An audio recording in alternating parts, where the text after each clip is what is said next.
It was the first day of the new school year at Elmwood High, and the air was thick with anticipation. Among the students was Jake, a 17-year-old with a reputation for being rebellious. He had grown up in a town where old prejudices were quietly passed down, and he wore his racial biases like a badge of honor. Jake often targeted his teachers with sarcastic remarks, but he found a new target that day. Mrs. Brooks, the school's only Black history teacher. Mrs. Brooks was a calm and collected woman in her late 30s, with an air of quiet dignity. She had taught at Elmwood for 5 years, and though she faced occasional bigotry from a few students, she had always managed to diffuse tension with her wisdom and grace. Jake, however, wasn't going to let that stop him.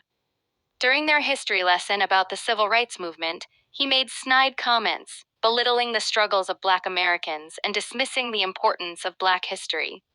He made crude jokes, and his laughter echoed through the classroom, hoping to get a rise out of his classmates. Some students laughed nervously, but Mrs. Brooks remained composed then. Jake took it a step further. "What makes you qualified to teach us about all this?" he said with a smug grin. "A teacher like you. What rank did you get to in the army, or were you just a desk jockey?" There was a brief silence in the room. Mrs. Brooks stood still, her eyes narrowing slightly as she absorbed his words. Jake, feeling triumphant, leaned back in his chair, expecting to see her flustered or even angry. But Mrs. Brooks, with her characteristic poise, straightened up. "Jake," she said, her voice calm but firm, "you might not know this, but I served in the military before I became a teacher." The room fell silent again. Mrs. Brooks took a step toward the front of the class, a slight glint in her eye. "I enlisted right out of high school," she continued, "and I served in the United States Army for 12 years. By the time I left, I had earned the rank of lieutenant colonel. I led troops.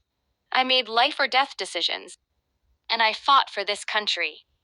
Not for the respect of people like you, but for the freedom of everyone, regardless of their background."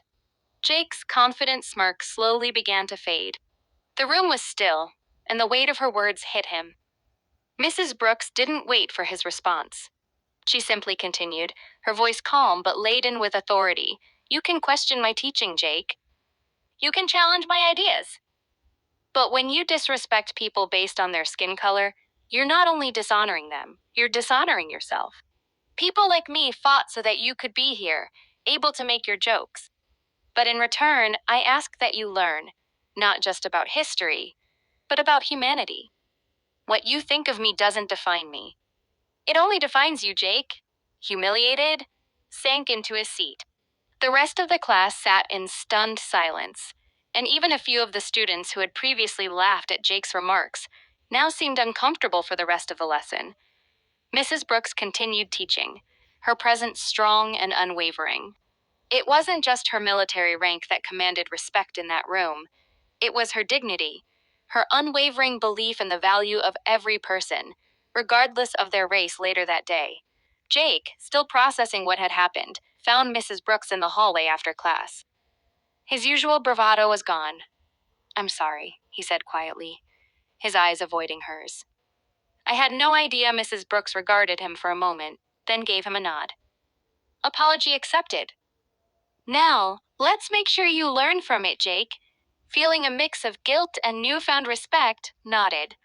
Over the next few weeks, he found himself paying closer attention in her class. The sarcasm faded, and the mocking stopped. He began to realize that Mrs. Brooks wasn't just a teacher. She was a symbol of resilience and strength. And slowly, he learned that true strength wasn't about tearing others down, but lifting them up. From that day forward, Jake made a conscious effort to change. His journey wasn't instant, but Mrs. Brooks' quiet strength had left an indelible mark on him. He still made mistakes, but he started listening more, understanding more, and, most importantly, respecting the people around him.